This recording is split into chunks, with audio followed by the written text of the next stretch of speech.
so unfamiliar with me is like business side to everything, you know? So it's just like really exciting to like navigate that, you know, and especially because like our team is like all Gen Z, you know, our platform is like Gen Z and millennial driven and focused. So it's like really cool to see that like we have like a space, a studio of our own, a lot of like young creatives coming in, you know, shooting, and we're just creating content for our community.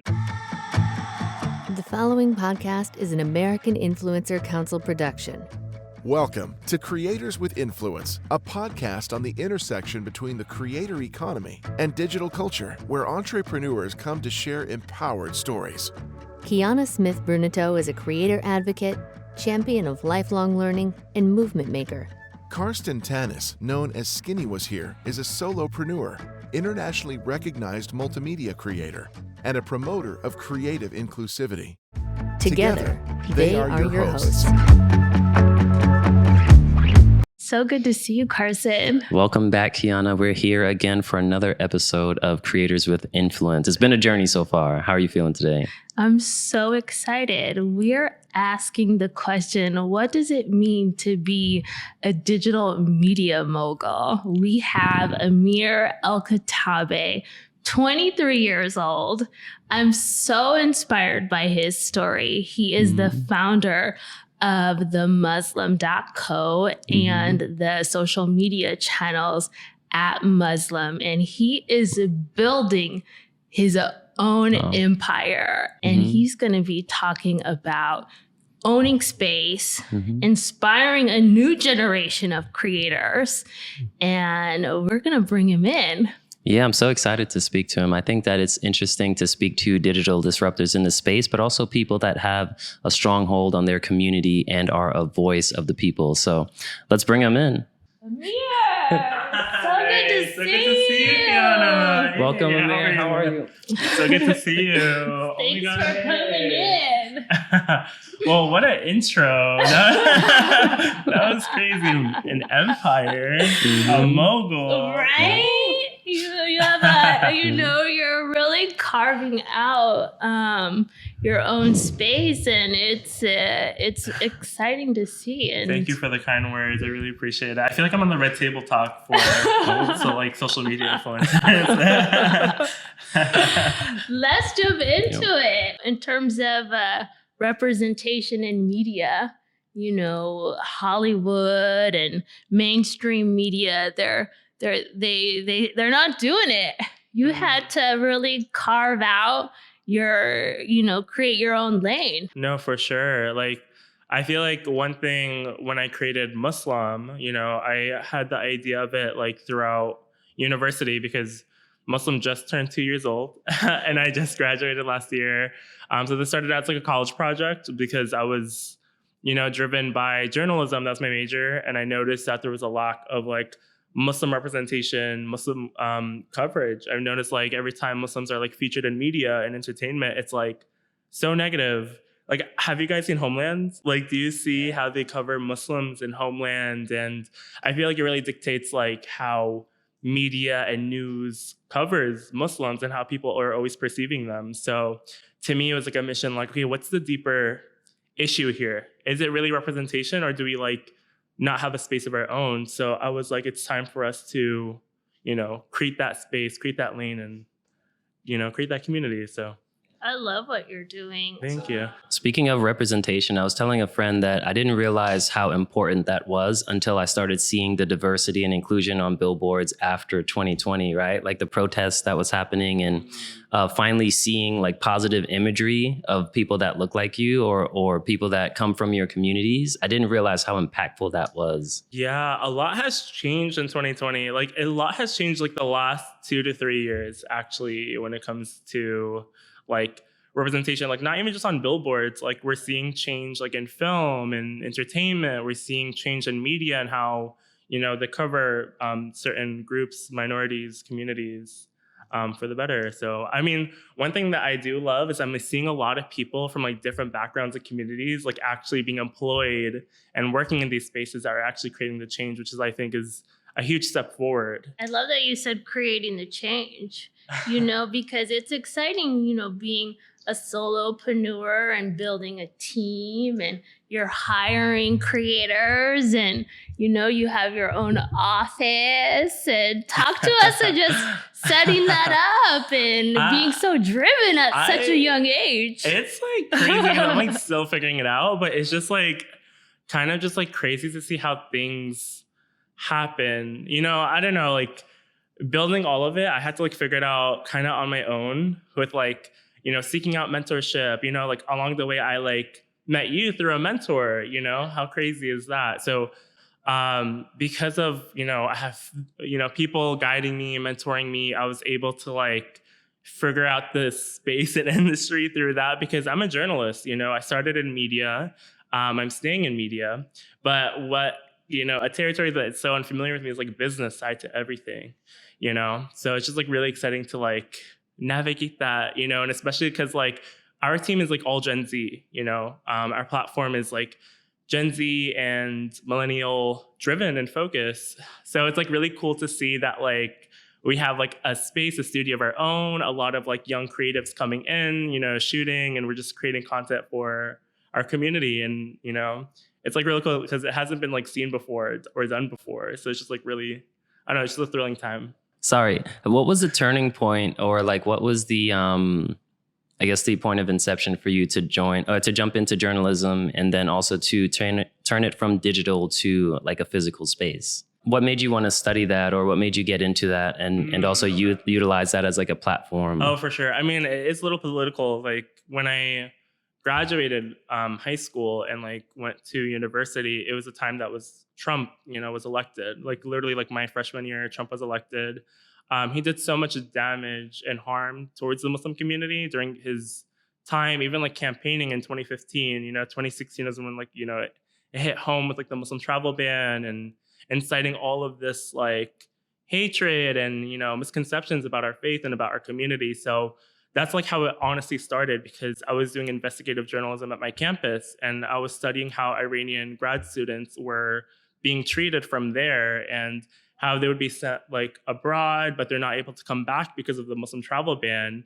And our university wasn't doing anything about it. So from there, I was like really upset because I'm like, this is like huge, like we, like Rutgers University, that's where I graduated from. They like sent 200 Iranian grad students back home with the idea that they're able to come back and they're stuck there, they're not aiding them. So I thought that was like home hitting news, investigative journalism. I had amazing mentors like Juan Gonzalez from Democracy Now! That was my professor, Naomi Klein.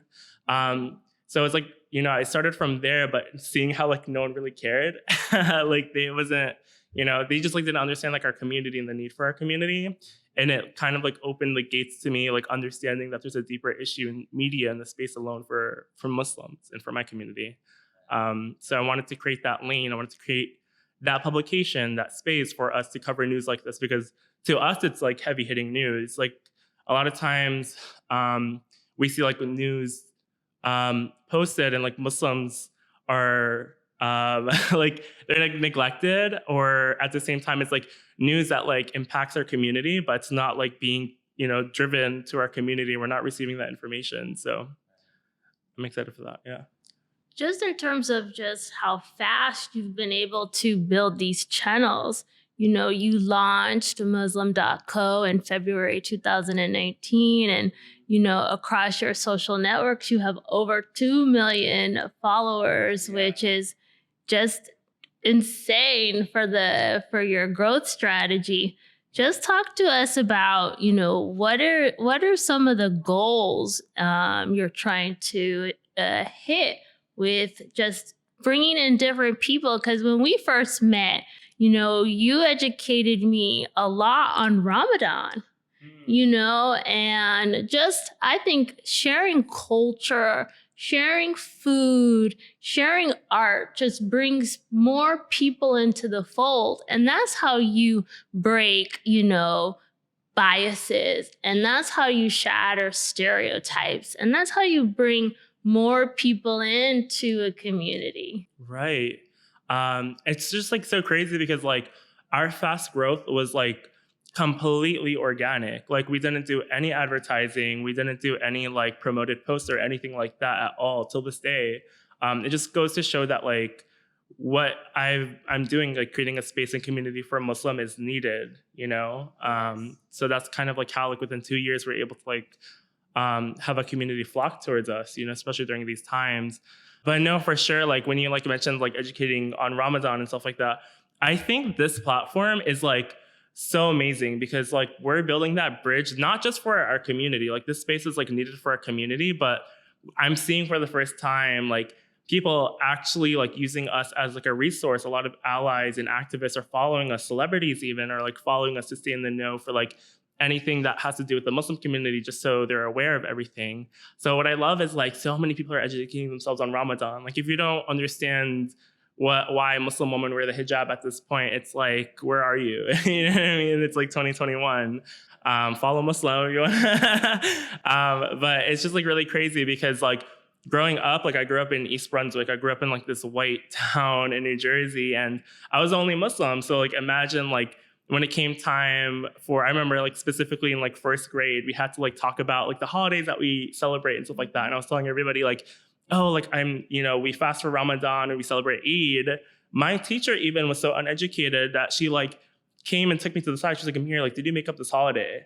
And wow. I was just like, oh my God. Wow. Yeah, in first grade. And like that sticks with me. So like, I remember I was so embarrassed because like during Christmas, like I don't celebrate Christmas, but it's like a fun time. And I was telling people I celebrated Eid, and I was like, oh, like I made up the holiday to boycott like Christmas. Like it was just because like they were so like unaware of my faith, But it's like so crazy that now people are like, oh, like Muslims Ramadan, Muslims Eid, you know what I mean? So it's like really crazy to see like that change in like education in these spaces. Yeah. What I love though is that, even touching back to like what prompted you to jump into the space, but you've actually used it to bring people together and to educate, because I think that in order to have, I guess, worldwide acceptance, people need to learn more about the culture. They need to see it and experience it, things that are like different from the stereotypes that we often see. So every day that you're doing this work, you're actually changing lives of millions of people. Like that's impressive. And it's crazy to think, because I do get like DMs of like people telling me like how much like our page has like impacted them, influenced them. They like educate themselves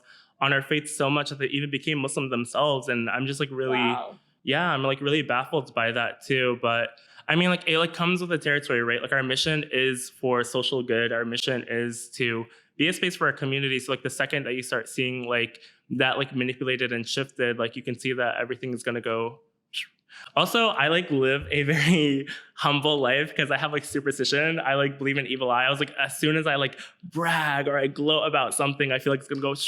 I don't know. Well, that's why you have me to tell Forbes 30 under 30, the youngest list. We're now on season 2 of your Snapchat show. Congratulations, man. Thank you. So exciting. Congrats. Yeah, thank you. By the time this is airing, actually season 2 is going to be out. Yeah, I'm like really excited about it. Our season 2 has like so much Snapchat. Like our Snapchat Discover channel was like so crazy. And you know about it. Like it literally took me months to pitch it. And then I was like pitching to the wrong team. And then Kiana was like, hold on, like here's Francis. Yeah.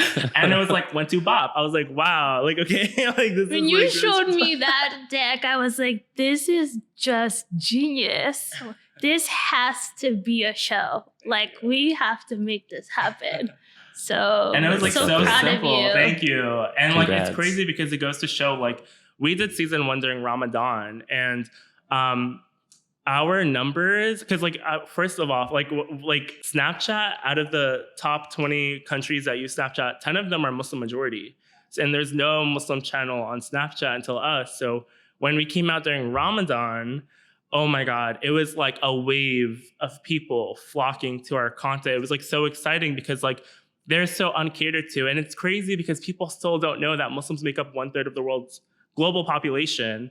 And they're like a whole wide market that no one is like tapping into just because they're like neglecting the fact to like include them in these spaces. So it was crazy to like be affirmed that after our season 1, like Snapchat staff were like, these numbers, like usually like these shows take like a year to reach, like these numbers, and you guys managed to do it in a month. And I was like, wow, it's amazing. Like, It's crazy. Well, the topics, like I just love some of the episodes because when some of the things, like I've traveled to Morocco and I just love like inshallah. Some of the things people just recognize. There's things that you guys break down, that cultural things that people just love. Oh, you would never do this, and it's funny. And you break down things that people your age are experiencing that others can relate to. And that's the beauty of your show, is that you're bringing in people into your world. It's no different than just like every ethnicity has certain cultural, quips. Yeah, and it's crazy because like by doing that, because like our entire show is like, we're highlighting different Muslims. People think that like we're a monolith, but like Islam is like with everything. There's Black Muslims, there's Muslims in Russia. My Uber just now is a Russian Muslim, which is really cool.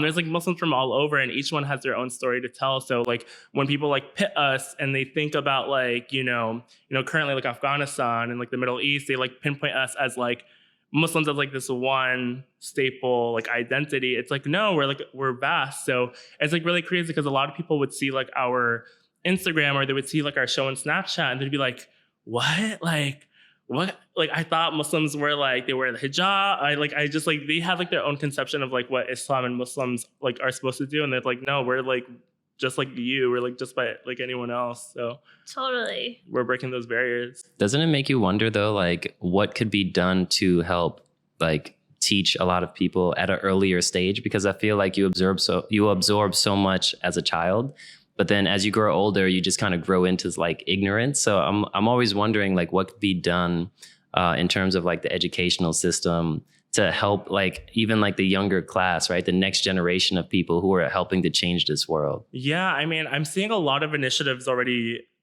starting for that. And hopefully like platforms like ours where, spread, because like I'm not the only one doing this, I'm not the only one doing this. There's lots of Muslims or a lot of like individuals from like different communities that are doing the work to make sure that their spaces and environments are advancing to include Muslim representation in their spaces. Like there's a whole like initiative, like I'm friends with like this woman, her name is, she has like a whole entire platform called Teaching While Muslim. And like her whole entire thing is like making sure as a teacher and as an educator, like, you're making sure to include Muslims in that curriculum. So there's a lot of people doing like amazing work like that on the ground. So for us, like we're kind of like the platform that amplifies like the work of like so many others. And, we have a platform that uplifts others like within their own platforms as well, and giving back to our community and making sure that everyone has a space, Yeah. What I love about that though, even just thinking about in terms of like social media, how it started where everyone was just kind of like trying to promote themselves. You guys are promoting an entire community, and that's like uplifting so many people. So seeing the growth from that alone is impressive and like amazing to know what's coming next. Thank you. Yeah, I feel like it hasn't really been done before, especially for like a religious community.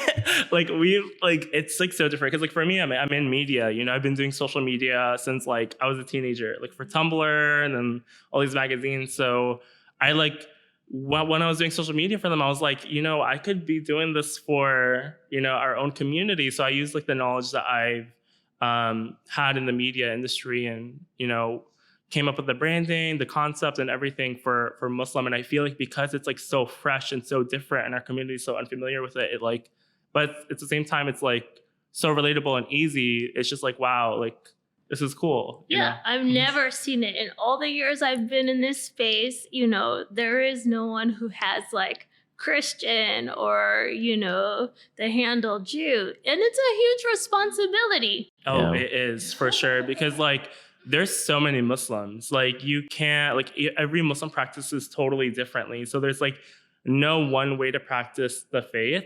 So we always like make sure that like we're a space that, amplifies our community, but we don't tell people how to practice their faith. So we're like always there, showcasing our community, being there for our community. Because at the end of the day, like our community follows like the Quran, they follow like community, issues, community topics, news, like, Muslim news. So we always make sure to be like the news source and entertainment and of all kinds for our community without like pushing a way to practice the faith. Because to me, I feel like that's like, the barrier.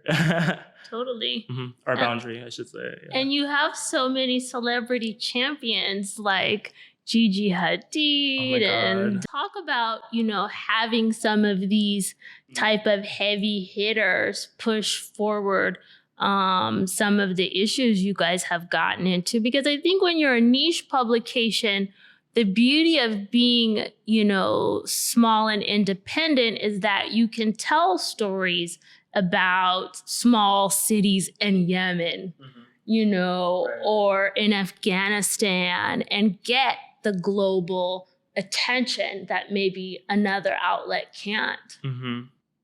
Yeah, I mean, it's like really crazy because I feel like Muslim is like building that bridge that hasn't been done before. We're hitting like mainstream media. We're hitting like celebrities that wouldn't normally, tune into like Muslim news or Muslim updates, celebrities that aren't even Muslim themselves and, being allies and supporting us. Like we had a whole viral post that happened 2 summers ago, in May 2020, where we made a post to raise awareness about Yemen because it was like a hot topic during that time. So we're like, okay, like, Yemen has a huge humanitarian crisis. We made a post that's like digestible, and we didn't know that it's just gonna explode. Took up the internet like crazy. Like I woke up the next day, like celebrities all over are sharing the post, like Gigi Hadid, Halsey, all these people. And meanwhile, like our DMs have like all these celebrities in them, and they're asking us like, what can we do? Where can we donate to? So it's like really crazy to see us like come through and aiding them. Like Halsey donated $10,000 to Yemen out of like a post from ours, and same as like Gigi Hadid, she like donated as well. Like so many of these celebrities were like aiding, and this isn't like the first of many occasions. Like when we like talked about Palestine and was raising awareness for that, that's when like Bella Hadid, Gigi Hadid, Mia Khalifa, AOC, like all these people were like sharing our posts, sharing our information. We became, and I think that's like what's so needed with Muslim, like our like. Because we have like a space for our community, whenever we have like a news that is like very like it hits home, it gets amplified, like because all of us come together. So like when Palestine was trending, like our community came through. When Yemen was trending, our community came through. Even Black Lives Matter, like our community came through, and like Stop Asian Hate, like every time like our community, because like that's the foundation of Islam, right? Like the foundation of Islam is like community. So like whenever we see like one aspect of the world, having struggles, like everyone comes together to amplify and uplift. So it's just like really crazy to see like what we're able to build and how it reached these celebrities who amplified it even further. It's so shocking. Yeah. So speaking of celebrities, I won't name names, but speaking off topic, we were talking about like cancel culture and like how you learned like a lesson from that. Like, oh my God. So without dropping names, like how you don't want me to drop names? You could if you want to, but I just wanted to hear like about the lesson you learned and like what was like the takeaway, and what advice do you have for someone that might find themselves in that situation? I mean, we're in a very like particular environment because for me, like we cover Muslim news, so there was like this one individual. You don't want to name names? Are you sure? Can I name drop? Kiana? Yes, name drop. Okay, so there's one individual. Her name is Rihanna. She, had a fashion show for Savage Fenty, her lingerie line, and it's crazy because like we're Gen Z Muslims, right? And so we love Rihanna. We, are up to date with like pop culture and stuff like that too. Some of us are. So as we're like watching this trending Rihanna lingerie fashion show, before, rapper Rico Nasty comes on, you hear music, and the music was like, wait, hold up. Like something sounds off. Like I hear Arabic, but also like, I know this isn't like, there's like different forms of Arabic. There's like the Arabic that, used in the Quran, and there's like Arabic that's like slang, And I'm like, hold up, something is off. And I had to pause it. So I was checking the playlist to see like what song was this, and I tracked the song it was, playing it back and forth, and I noticed like, okay, like they're definitely like saying this term that's like in the Quran, you know, that's like used in the Quran. So I call my dad because my dad is like the guru, like he knows like everything. And my dad was able to help me like pinpoint the hadith that was used as a sample for that song. And I was like, okay, like this is like messed up, you know, we should make a post about it. Also, it's like, you know, Muslim news. So we made a post about it, and it was like Rihanna uses hadith in her lingerie fashion show. And that took social media by storm. Like, and can you explain like exactly what that means, like for those that don't understand, like the hadith and like yeah, and for like sure.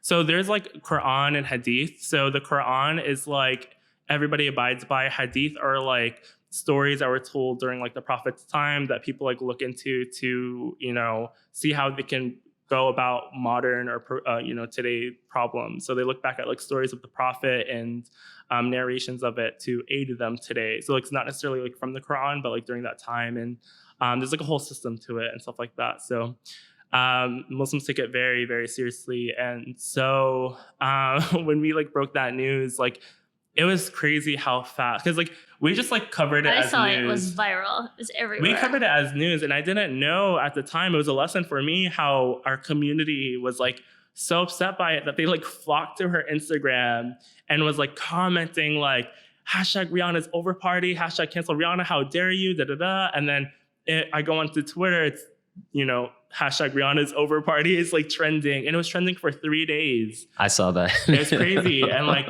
the next day it was like still trending. And so we were like putting the tweets of like everyone talking about it in our on our Instagram, like where we covered the news.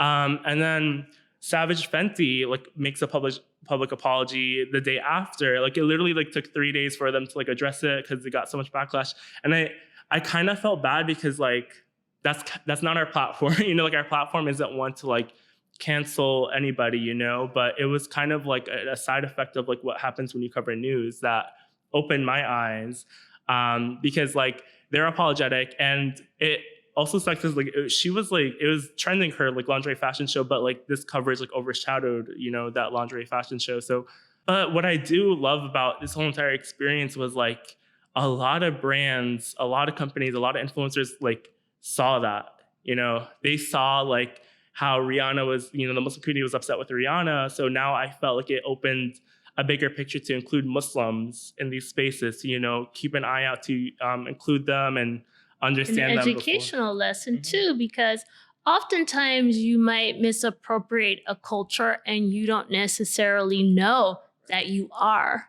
And so, you know, she had to take a step back and recognize that she did. And the beauty of this story is that she did apologize. She, you know, did it. She had to educate, and she recognized, Right. and she won't do it again. Yeah. And a lot of other people won't do this again too. Right. So. Like I'm just thinking about like all the other brands that have nothing to do with that like kept an eye out, because like they're, you know, making sure for their brands that they're inclusive.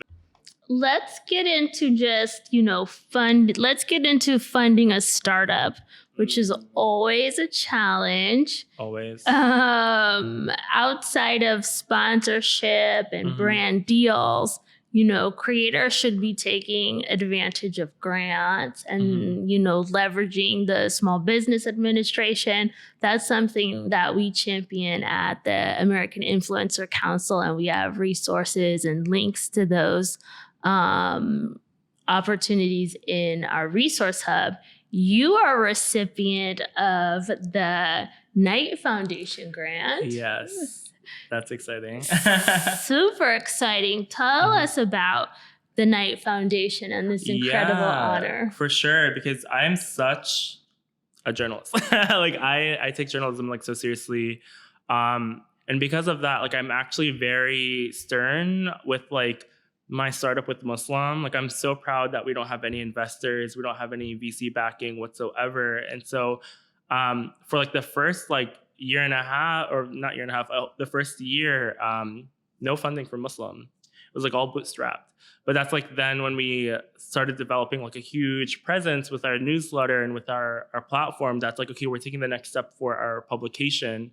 And because we're centering around like Muslim news and Muslim news coverage, we were able to be part of the Knight Foundation grant, which is like an amazing honor for journalism and for newsrooms, you know, because the Knight Foundation is like the go-to for like any resource that you need regarding like journalism. And they've been so awesome, so helpful. And it's been like really crazy that like, you know, that amplified us further because of that Knight Foundation grant, we were able to like form our studio, form like a really awesome team, you know, expand onto YouTube, TikTok, to these platforms and avenues that we weren't able to do so before. And I feel like people need to like start utilizing resources like that. Like I feel like before I never had the idea of like searching out for grants if it weren't for mentors telling me like, oh, you're a media publication, there's media grants for you.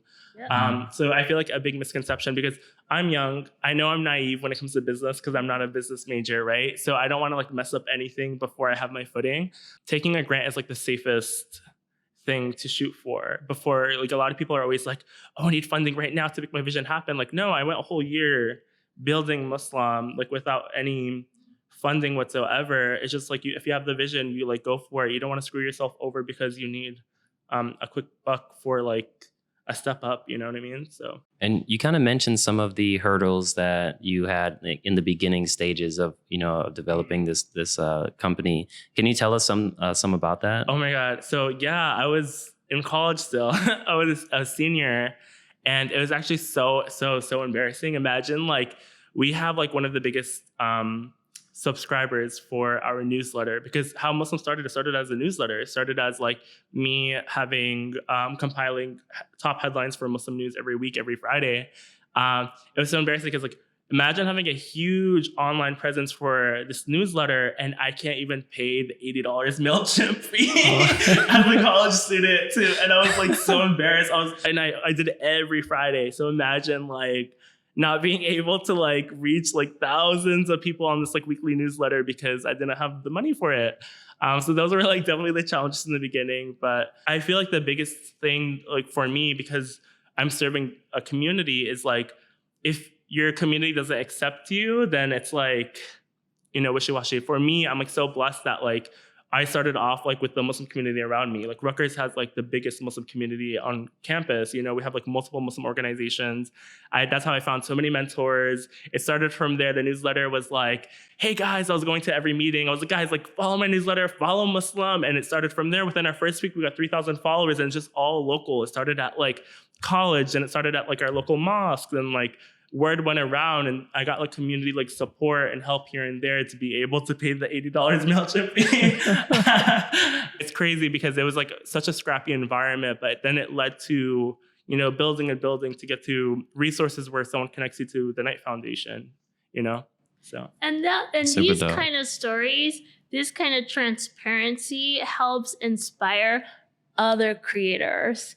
And that's the goal of Creators with Influence, is sharing these kind of intimate gems, because it's not overnight success. It's building, it's putting in the work, it's bootstrapping, because being an entrepreneur, it's day and night, it's heart and soul.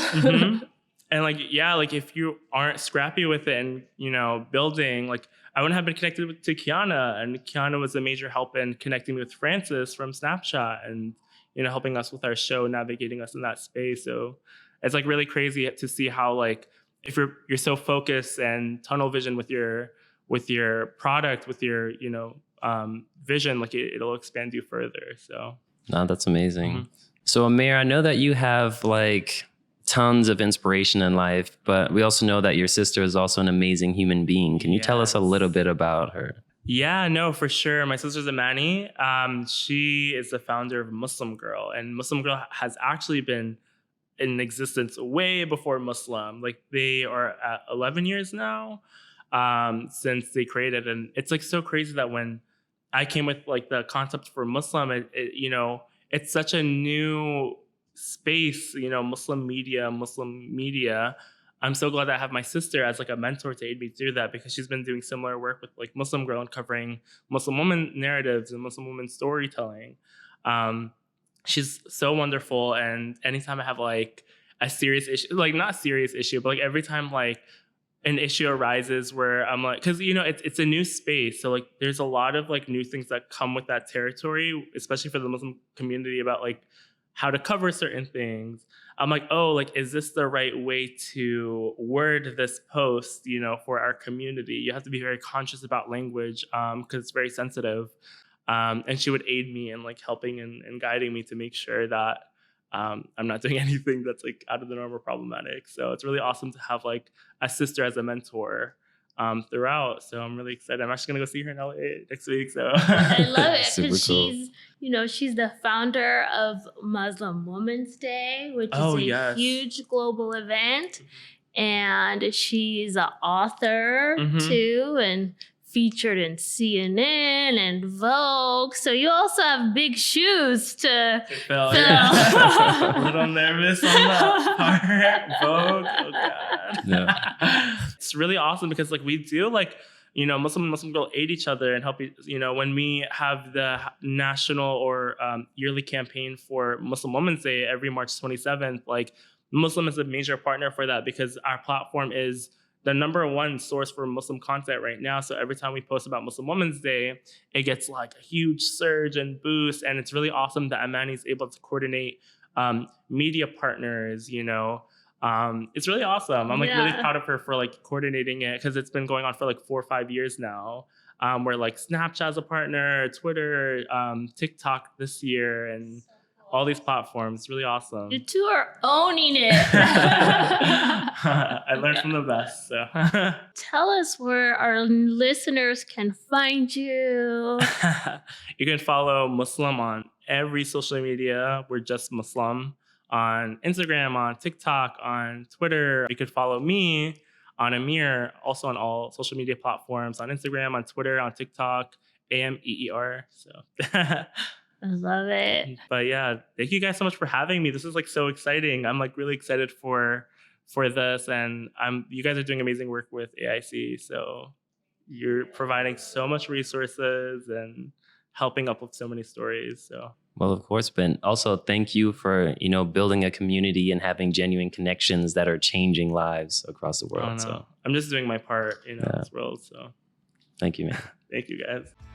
Creators with Influence is produced by the American Influencer Council, the sole 501c6 not-for-profit trade association in the U.S. created by and for career creators.